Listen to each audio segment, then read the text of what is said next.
And going back to our story on India-EU ties, we are joined by Ambassador Manjeev Puri.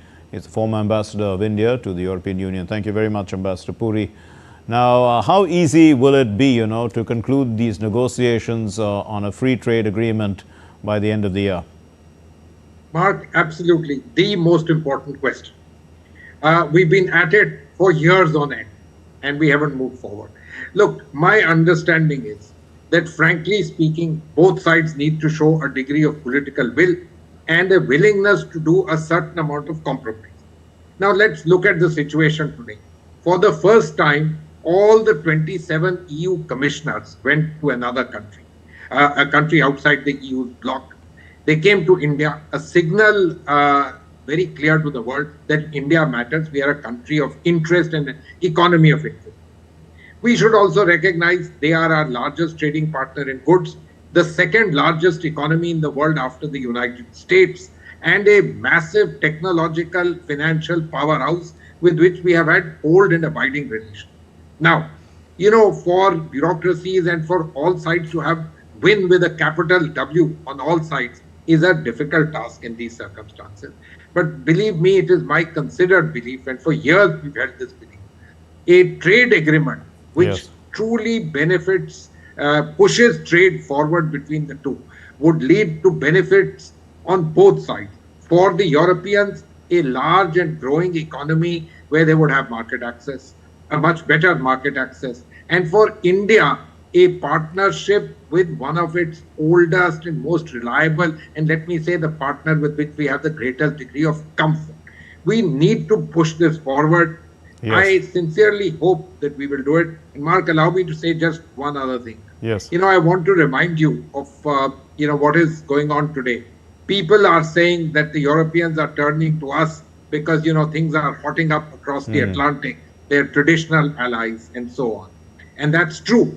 They are also facing problems on account of Ukraine, the so-called decline in the European Union, in Europe as such.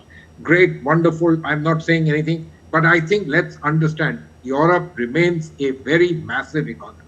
And I want to take your opportunity to just remind people that in the early 1990s, when the Soviet Union was ending, Prime Minister Narasimha Rao advised his colleague that this was a time for building a partnership, for building friendships.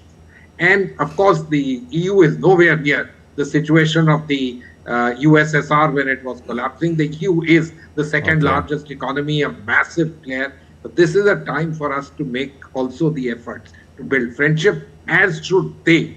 And this friendship, in my opinion, would be good for the world, good for the free world, good for the democratic world, and I must say, good for us and our economies, also good for the Europeans. So you say, Ambassador Puri, that it's good for the world. Now, how important is the India-EU Trade and Technology Council in the scheme of things and the future direction of the ties? Look, this is an institutional mechanism which has been set up some years back to try and take this discussion forward. Now, all these institutional mechanisms, we've had them all for a long time. The India-EU strategic partnership is more than 20 years old. So there's no dearth of institutional arrangements. But I frankly believe that at this stage, we need to show political will. We keep demonstrating it. We keep saying it every time there's an India-EU summit. But they also need to demonstrate that particular political will and say, look, we'll also come down a little bit from our high horse and all our big demands. India on our side, we need to open up a little bit to them. But for my understanding, given that Europe is a technological powerhouse, a financial powerhouse, no matter this decline that people talk about, it's a partnership that has very clear opportunities for both sides and should be given the necessary political push. That's what is really needed. So do you see, India's digital public infrastructure as well as the EU's digital wallet expected to transform business and people-to-people linkages? Mark, it's difficult for me to say what would happen. Look, we are very proud of our digital public infrastructure. But in the Western world, these things are taken for granted. They are all over the place. Everybody knows it. You go anywhere, you go into a metro, everybody just swipes their phone and moves across. This is all over the Western world. And, Okay. frankly, it's good what we are doing. Our companies are good. But the whole area of the digital economy, especially with artificial intelligence coming in, where neither we are great players nor is the EU. Okay. Therefore, the need to cooperate in all of this is also paramount. And I think all these areas are areas that we should look at. Let me mention the area of climate, which, across the Right. Atlantic Ocean is being stained in the manners that nobody could ever imagine in the past. But given the fact that global warming is a reality, I am glad that two sides, in fact, today agreed to step up action on a green hydrogen mission, on doing research, and so on and so forth. But frankly, Europe is at the end of the day, or the EU is at the end of the day, a large domestic economy, but it's also a customs union. And if you take things forward on the area of trade and Okay. thereafter in the area of investments, it would really make a marked difference in terms of our relationship and how binding the relationship will be. Ambassador Puri, you did mention about AI and its use in natural in challenges like natural calamities as well as climate change. But how will this be facilitated is the question. I mean, you said that both countries need to work on their AI strengths. Look, we have institutional arrangements between India and the European Union. We also have a reasonably good understanding that standards at both places kind of match, make us feel good. Mark, let me take you to something very interesting. President Trump started his fundamental attack on the European Union days after his inauguration by talking in terms of what they were doing to the big companies, the big IT companies, the Googles and the Facebooks, etc. And telling them that they have to be more competitive, more open, etc., etc. We've also taken similar action. Now, the thing is, as large democracies, which have to be responsible to their people and being rules bound and being economies where, the ideas of freedom of speech is very true and very sacred. But at the same time, the need for maintaining harmony, peace, security, national security is also paramount. So, we come together. We share these principles, which is why Prime Minister Modi was co-chairing the AI Action Summit in France, along with President Macron. So, Right. there are so many of these commonalities. There's no shortage of institutional mechanisms.